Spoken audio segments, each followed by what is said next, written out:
శ్రీమాత్రే నమః. ఈ రోజు వీడియోలో మనం కూష్మాండ దీపం ఎలా పెట్టాలి, ఎక్కడ పెట్టాలి, ఎవరు పెట్టాలి, కూష్మాండ దీపం గురించి పూర్తి వివరాలన్నీ కూడా నేను క్లియర్ గా ఈ వీడియోలో అందిస్తున్నానండి. వీడియోని మాత్రం స్కిప్ చేయకుండా చూడండి.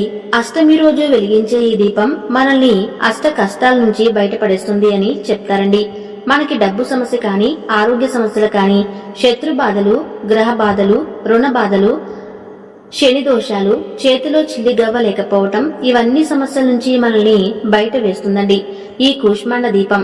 కూష్మాండ దీపం అంటే ఏంటో కాదండి, మనకి బూడిద గుమ్మడికాయ ఉంటుంది కదండి, ఈ బూడిద గుమ్మడికాయలో పెట్టేటటువంటి దీపాన్ని మనము కూష్మాండ దీపమని, కాలభైరవ దీపమని పేర్లు అయితే పిలుస్తామండి.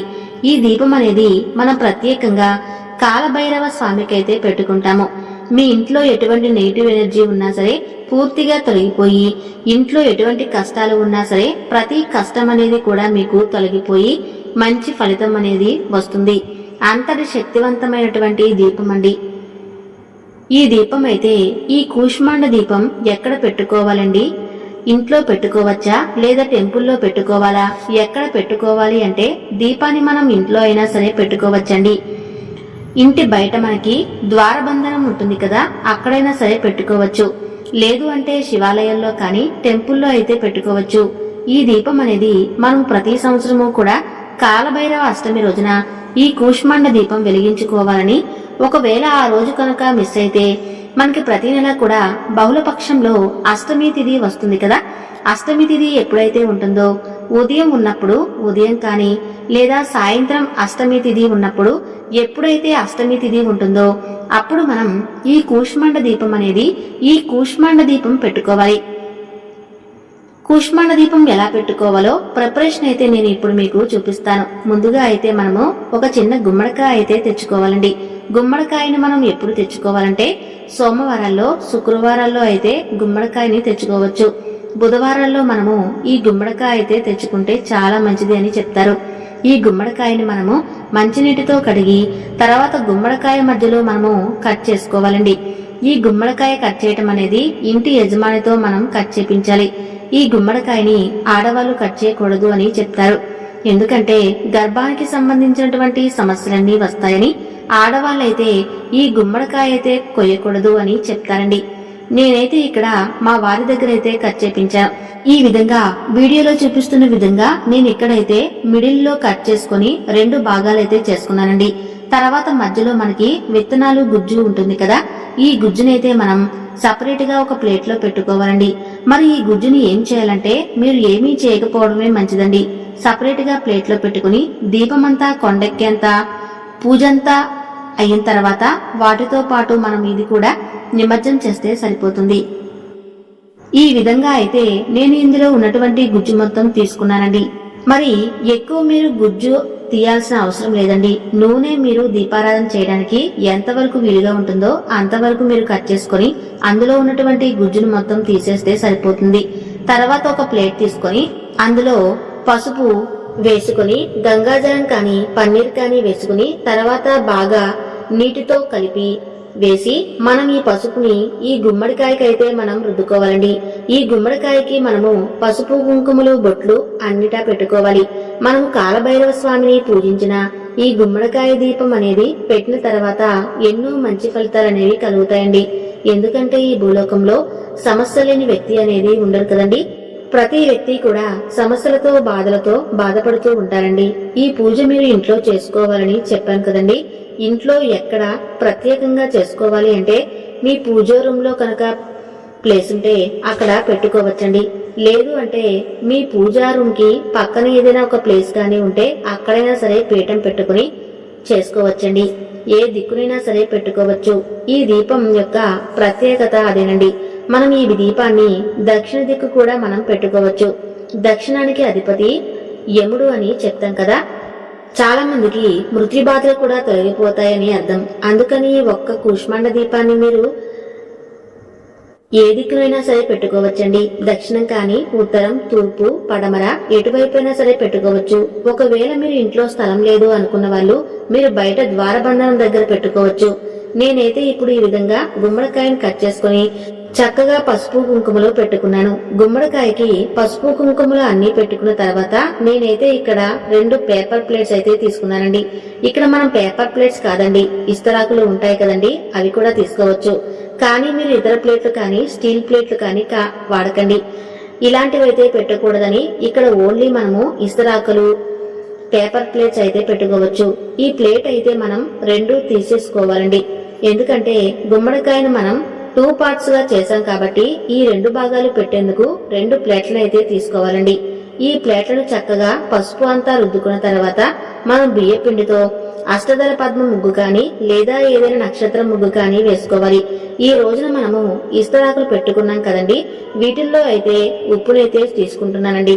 కల్లుప్పును మాత్రమే తీసుకుంటున్నాను. ఎందుకంటే ప్రత్యేకంగా కల్లుప్పును తీసుకుంటున్నాను. అంటే ఈ కల్లుప్పు యొక్క లక్షణం ఏంటంటే నెగిటివ్ ఎనర్జీ అనేది రిమూవ్ చేస్తుంది. ఇంట్లో ఏదైనా సరే దోషాలు ఉన్నా సరే, ఏదైనా నకారాత్మక శక్తులన్నింటినీ కూడా పూర్తిగా తొలగిపోతాయని ఈ ఉప్పునైతే తీసుకోవాలండి. నేనైతే ఇక్కడ 3 దోశలు అయితే తీసుకున్నాను.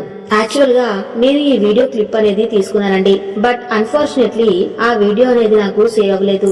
కానీ నేను మీకు క్లియర్ గా ఇన్ఫర్మేషన్ అయితే ఇస్తున్నానండి. తర్వాత ఈ విధంగా ఉప్పు అంతా వేసుకున్న తర్వాత అందులో మనం పసుపు కుంకుమలు పెట్టుకున్నాం కదండి, గుమ్మడికాయలు అయితే పెట్టుకోవాలి. ఈ ఉప్పులో నేను వేసింది వాటి ఏంటంటే నవధాన్యాలు ఉంటాయి కదండి, నవధాన్యాలు అలాగే నువ్వులు, నల్ల నువ్వులు. నవధాన్యాలు అంటే నవగ్రహ బాధలు తొలగిపోవడానికి నవధాన్యాలు అయితే వేసుకుంటున్నామండి. నువ్వులను ఎందుకు వేసుకుంటున్నామంటే ముఖ్యంగా శని దోషాలు ఎవరికైనా ఉంటే, ఏలినాటి శని అలాంటివి ఉంటే పూర్తిగా తొలగిపోతాయని చెప్తారండి. తర్వాత ఈ గుమ్మడికాయ లోపలైతే మనకి ఏదైనా చెమ్మ ఉంటే మనకి దీపం అనేది ఎక్కువసేపు వెలగదు. కాబట్టి నేనైతే టిష్యూ పేపర్ తో ఈ గుమ్మడికాయ లోపల కొద్దిగా అయితే మొత్తం క్లీన్ చేసుకున్నానండి. తర్వాత అందులో నువ్వుల నూనె అనేది వేసుకున్నాను. తర్వాత ఒత్తి అనేది తీసుకున్నానండి. ఈ ఒత్తిని వేసి చేత్తోనే చేసుకున్నానండి. కొద్దిగా మనకి పొడుగు ఉండేటటువంటి ఒత్తి అయితే మనకి ఇక్కడ కరెక్ట్ గా సరిపోతుంది. ఒత్తి అనేది ఈ నూనెలోనే వేసుకున్నానండి. ఇక్కడ ప్రత్యేకంగా నువ్వుల నూనె మాత్రమే మనం ఉపయోగిస్తే చాలా మంచిది. ఆవు నెయ్యి ఉంటే ఆవు నెయ్యి కూడా వేసుకోవచ్చు. ఈ విధంగా అయితే నేను దీపారాధనకు ఈ విధంగా సిద్ధం చేసుకున్నాను. నేనైతే ఇది మా ఇంటి దగ్గరే పూజా రూమ్ మాకు చిన్నగా ఉంటుంది కాబట్టి పూజా రూమ్ కిందనే ఒక పీట అనేది ఏర్పాటు చేసుకుని ఆ పీట మీద ఒక వస్త్రాన్ని వేసుకుని అష్టదళ పద్మ ముగ్గు అనేది వేసుకున్నానండి. ఆ ముగ్గు మీద పసుపు కుంకుమ లాంటివి పెట్టుకున్నాను. ముందుగా మనం ప్రిపేర్ చేసుకున్నాం కదా గుమ్మడికాయ దీపానికి, వీటినైతే నేను ఈ ముగ్గు మధ్యలో అయితే పెట్టుకున్నాను. పరమేశ్వరుడు ఉగ్రరూపమే కాలభైరవ స్వరూపమండి. దుష్టులను సంహరించడానికి, సమస్యల నుంచి బయటపడడానికి ఆయన ఆవిర్భావం అనేది జరిగింది. మన పురాణాల ప్రకారం కాలభైరవ స్వామి గురించి ఒక చిన్న స్టోరీ అయితే ఉందండి.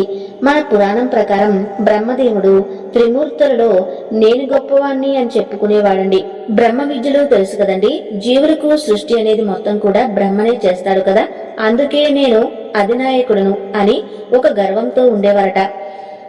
బ్రహ్మదేవుడు ఆ గర్వంతో మహాశివుని చాలా చులకనగా చూస్తారు. దాంతో శివుడు కోపంతో కాలభైరవ రూపాన్ని సృష్టించాడట. కాలభైరవుడు బ్రహ్మదేవుని యొక్క 5వ తలాన్ని ఖండించారు అని మన పురాణాల్లో ఉంది. ఆయన బ్రహ్మతలను ఖండించిన తర్వాత గర్వం అనేది అణిచివేశారు. అందుకని కాలభైరవుని కనుక మనం పూజిస్తే మనలో ఎటువంటి గర్వాలున్నా సరే పూర్తిగా అణిగిపోతాయి. ఆయన మనకి సమృద్ధి, మంచి ఫలితం అనేది ఇస్తారు అని నమ్మండి. అందుకని మనము ఈ కాలభైరవ అష్టమి రోజున కానీ లేదా ప్రతి నెల కూడా బహుళపక్షంలో వచ్చే అష్టమి తిథి రోజున ఈ కాలభైరవ దీపం అనేది వెలిగించండి. చాలా శక్తివంతమైనటువంటి దీపం. నేనైతే ఈ విధంగా చక్కగా కాలభైరవుని యొక్క దీపాలని పూజలో పెట్టుకుని మనం ఈ 2 దీపాలనైతే మనము సాక్షాత్తు కాలభైరవునికి అయితే మనం పూజించుకోవాలండి. ఇక్కడ ఏ ఫోటో పెట్టుకుని పూజ చేసుకోవాలండి అంటే మీ దగ్గర కాలభైరవుని ఫోటో ఉంటే పెట్టుకుని పూజ చేసుకోండి. మీ దగ్గర కాలభైరవుని ఫోటో లేకపోతే మహాశివుని యొక్క మరో రూపమే కదా అండి కాలభైరవుని రూపం. కాబట్టి మహాశివుడు ఫోటో పెట్టుకున్నా కూడా పూజ చేసుకోవచ్చు. కొంతమంది ఏ ఫోటో లేని వాళ్ళు ఏం చేస్తూ ఉంటారంటే ఈ కూష్మాండ దీపాన్ని సాక్షాత్తు కాలభైరవునిగా భావించి పూజ అనేది చేస్తారండి.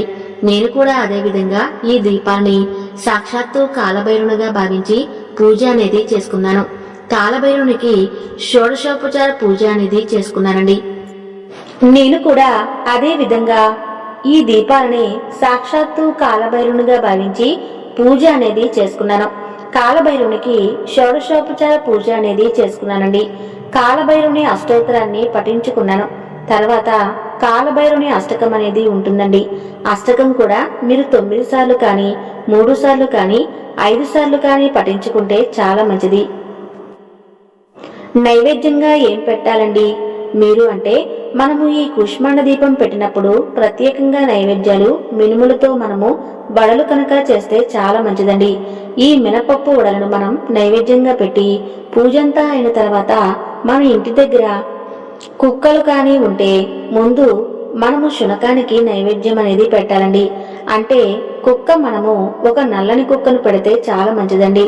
లేదు ఇంటి దగ్గర ఏవైతే ఉంటాయో వాటికి మీరు ముందుగా ఈ మినుములతో చేసిన వడలను నైవేద్యంగా పెట్టి తర్వాత మీ ఇంట్లో వాళ్ళైతే స్వీకరించాలండి.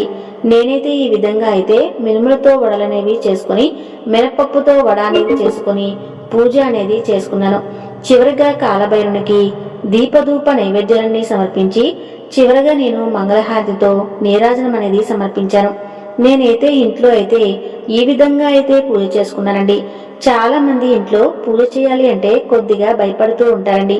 మరికొంతమంది ప్లేస్ ఎలా ఉంటుందో ఏంటో అలాంటి వాళ్ళు ఈ దీపాన్ని ఇంటి బయట మనకి ద్వారబంధం ఉంటుంది కదా, ఆ ద్వారబంధం దగ్గర మనము గడపకి చక్కగా పసుపు కుంకుమ లాంటివి పెట్టుకుని గడపకు ఇరువైపులా మీరు నిమ్మకాయలు కానీ ఏదైనా దీపం అనేది పెట్టుకుని మీరు మధ్యలో గడప మధ్యలో మీరు ఈ కూష్మాండ దీపాన్ని అయితే పెట్టుకోవాలండి. 2 గుమ్మడికాయలతో దీపం అనేది పెట్టుకోవాలి. దీపం అంతా పెట్టుకున్న తర్వాత ఈ దీపం దగ్గర మీరు కాలభైరుని అష్టోత్తరాలు కానీ లేదా కాలభైరుని అష్టకం కానీ చదువుకుంటే చాలా మంచిదండి. తర్వాత మీరు ధూపదీప నైవేద్యాలన్నీ సమర్పించి మీరు స్వామి పూజ అనేది చేసుకోవాలి. ఇక్కడ చాలా మందికి ఒక సందేహం అనేది వస్తుందండి. కాలభైరుని దీపం అంతా పెడతాం కదండి, మరి దీపం అంతా కొండెక్కిన తర్వాత ఈ గుమ్మడికాయని ఏం చేయాలండి, ఈ ఉప్పుని ఏం చేయాలి అంటే, ఈ గుమ్మడికాయనైతే మనం ఏం చేయాలి అంటే ఎవరి తొక్కని ప్లేస్లో వేయాలండి. లేదు ఏదైనా సరే నదుల దగ్గరికి వెళ్ళినప్పుడు అందులో మీరు నిమజ్జనం చేస్తే సరిపోతుంది. అందులో వేసినటువంటి నవధాన్యాలు కానీ ఉప్పు కానీ మీరు నదుల దగ్గర ఏదైనా నీళ్ళల్లో కలిపేస్తేనే మంచిదండి. తొక్కకూడదండి. డస్ట్బిన్లో అలా అయితే వేయకూడదు. వాటిని మీరు కరిగించి ఆ ఉప్పునైతే మీరు కరిగించి ఎవరి తొక్కను ప్లేస్లో అయితే వేయాలండి. లేదంటే ఏదైనా నదీ తీరాల దగ్గర కానీ నీళ్ళల్లో కలిపేస్తేనే సరిపోతుంది. ఈ విధంగా అయితే మీరు పూజంతా అయిన తర్వాత ఈ పనులైతే తప్పకుండా చేయాలండి. మీరు ప్రతి నెల వచ్చేటటువంటి బహుళపక్షంలో వచ్చేటటువంటి అష్టమి తిథిన ఈ దీపం అనేది పెట్టాలి. ఈ దీపం ఎన్ని వారాలు పెట్టాలంటే ఎన్ని వారాలను సరే పెట్టుకోవచ్చండి. ఎన్ని నెలలైనా సరే పెట్టుకోవచ్చు. కొంతమంది 16 నెలలైతే పెట్టుకుంటూ ఉంటారండి. మరికొంతమంది 9 నెలలైనా పెట్టుకుంటూ ఉంటారు. మీ శక్తి కొలది మీరు చేస్తానని అనుకుంటే మీరు పెట్టుకోవచ్చు.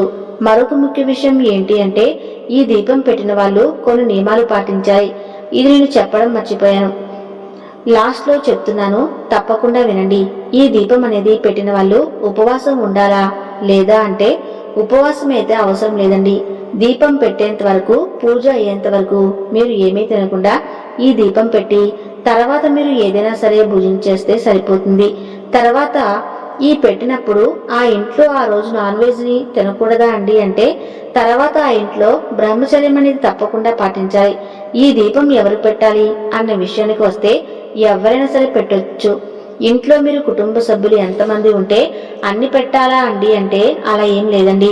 ఈ దీపం ఎవరైనా సరే పెట్టొచ్చు. ఈ దీపం ఇంట్లో కనుక పెడితే ఇంట్లో ఉన్న కుటుంబ సభ్యులందరికీ కూడా వర్తిస్తుంది. ఇదండి ఈ వీడియోలో వచ్చేసి కూష్మాండ దీపం ఎలా పెట్టాలి, ఎవరు పెట్టాలి అని క్లియర్ గా తెలియజేశాను కదా.